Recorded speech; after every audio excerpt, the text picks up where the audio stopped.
Hey everyone, आज मैं आपके लिए लेकर आई हूँ आपकी पोएम जो है क्लास 9 की gifts of grace honouring our vocation.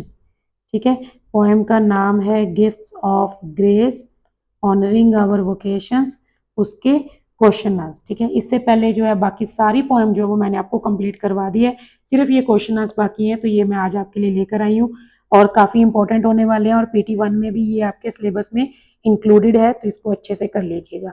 ठीक है, तो चलिए स्टार्ट करते हैं आज की वीडियो। क्वेश्चन नंबर 1 हमारे पास है, वाई डज द पोएट से I hear Bharat celebrating the varied vocations I hear. Poet ऐसा क्यों कहता है कि मैं भारत को सुनता हूँ अपने अपने वो अलग अलग वोकेशंस को अप्रिशिएट करते हुए। ठीक है, तो मैं ये क्या चीज़ है, मतलब जो वो क्यों कह रहा है।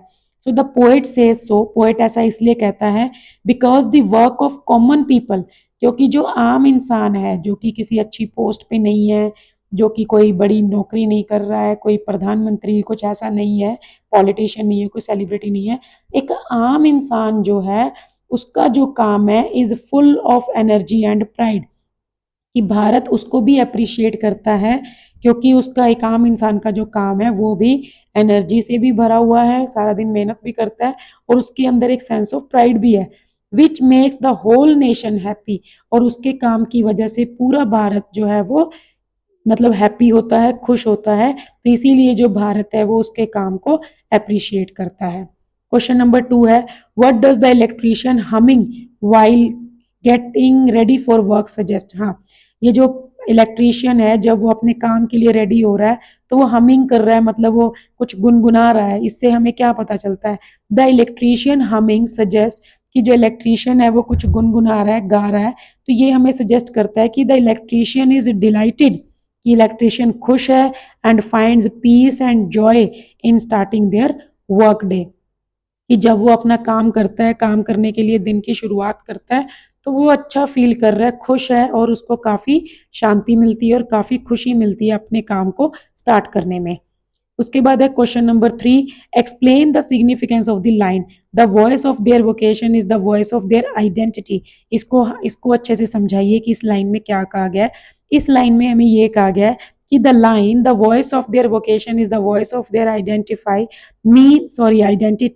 Means that a person skill, कि एक आदमी की स्किल एंड वर्क और उसका काम are the most important ways, सबसे इंपॉर्टेंट वेज हैं through which they can communicate their identity to others, जिससे वो दूसरों के सामने अपनी पहचान जाहिर कर सकते हैं, and tell them who they truly are, और लोगों को बता सकते हैं कि वो कौन है।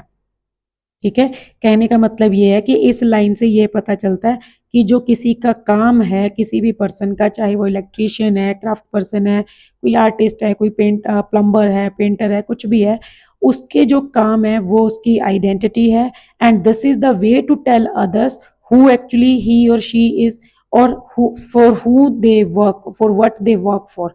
ठीक है, ऐसे करके मतलब उससे इसकी पहचान पता चलती है।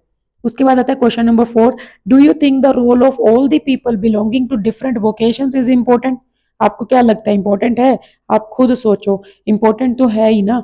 इलेक्ट्रीशियन, कारपेंटर, प्लम्बर, पेंटर, ठीक है, मैसन, टेलर, हर बंदे की हमें जरूरत है। ठीक है, तो इसका हमें सपोर्ट रीजन बताना है। तो यस, ऑब्वियस सी बात है, the role of all the people belonging to different vocation is important in our daily life. है इंपॉर्टेंट, ये तो पता ही है सबको, because every worker provides a service, क्योंकि हर वर्कर जो है वो हमें कोई ना कोई सर्विस देता है, वी नीड डेली, जिसकी हमें जरूरत होती है, such as food, cloth, shelter, light etcetera. Without them our life would not function smoothly, अगर वो नहीं होंगे तो हमारी लाइफ जो है वो हमारे लिए मुश्किल हो जाएगी। सपोज करो अगर एक दिन जो है कैब ड्राइवर्स अगर अपनी हड़ताल कर दें और कैब्स चलनी बंद हो जाएं, बहुत लोग होंगे जो परेशान होंगे, बहुत सी ऐसी लोग होंगे जो उनकी वजह से टाइम पे काम पे पहुंच पाते हैं। अगर इलेक्ट्रीशियंस हड़ताल करके बैठ जाएं कि आज हम काम नहीं करेंगे, तो बहुत से लोग ऐसे होंगे जिनको कोई प्रॉब्लम आएगी और वो उस प्रॉब्लम को खुद सॉल्व नहीं कर पाएंगे।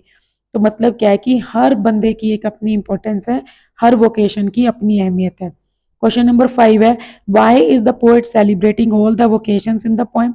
सबको क्यों सेलिब्रेट कर रहा है, सेम यही चीज आपको दोबारा लिखनी है, explain by giving example. The poet celebrates these vocation because every worker takes pride in their specific craft, क्योंकि हर वर्कर जो है वो अपने काम में प्राइड फील करता है and contribute to the nation's growth, और देश की तरक्की में कंट्रीब्यूट करता है. In our daily life we see this when a local tailor carefully stitches clothes और street vendor prepares food with skill. ठीक है, हम रोज देखते हैं कोई टेलर है वो बड़ी केयरफुली किसी की कपड़े सिल रहा है, कोई वेंडर है वो बड़े आराम से अपनी स्किल के साथ फूड प्रिपेयर कर रहा है. So these roles are essential for our society to function and deserve respect. तो ये जो सारे रोल्स हैं वो हमारी सोसाइटी के लिए इंपॉर्टेंट है और वो रिस्पेक्ट उनकी हमें करनी चाहिए. सिंपल आप इसमें यही वाला आंसर भी दोबारा से लिख सकते थे, क्वेश्चन नंबर 4 वाला भी. क्वेश्चन नंबर 6 है, how does the poet use sensory imagery. Sensory imagery को वो कैसे यूज कर रहा है to bring out the beauty of everyday work. ठीक है, तो उसने बहुत हमारी सारी सेंसेस को उसने ऑलमोस्ट यूज किया है. तो वो कैसे किया है? The poet uses sensory imagery such as sounds and sights. ठीक है, जैसे हमिंग वर्ड उसने यूज किया, सिंगिंग वर्ड यूज किया, sailor gathering their nets at the boatman gathering their nets at the sea. तो ऐसे करके उसने साउंड्स और साइट्स के थ्रू काफी सारी इमेजेस क्रिएट की हैं टू वर्क फील अलाइव. ठीक है, to make the work feel live. ये हमें एहसास करवाने के लिए कि हमें भी पता चले कि वो काम कैसा होता होगा. For instance, for example, the humming of an electrician and the singing of a cook create a joyful atmosphere. क्योंकि वो गुनगुना रहे हैं, गाने गा रहे हैं, तो इससे जो है एक खुशी सी महसूस होती है. विजुअल डिस्क्रिप्शन जैसे colours and myriad huge in craft person work. ठीक है, कलर्स हैं, शेड्स हैं जो क्राफ्ट पर्सन यूज करता है. Show that everyday labour is not just a chore but a beautiful art form. कि जो ये दिखाता है कि हर दिन का जो काम है वो जस्ट एक काम नहीं है बल्कि एक सुंदर कला है, स्किल है और एक अपने आप में प्राइड है. ठीक है, तो ये थे हमारे इस पोइम के क्वेश्चन. आई होप आपको अच्छे से समझ आ गए होंगे. आज हमारी ये जो पोइम है वो बिल्कुल कंप्लीट हो गई है. अभी नेक्स्ट जो है हम नेक्स्ट टॉपिक स्टार्ट करेंगे और कोशिश करूंगी मैं आपके लिए एक सैम्पल पेपर भी लेकर आऊं. तो आज के लिए बस इतना ही, मिलते हैं नेक्स्ट वीडियो में. तब तक के लिए थैंक यू, बाय बाय.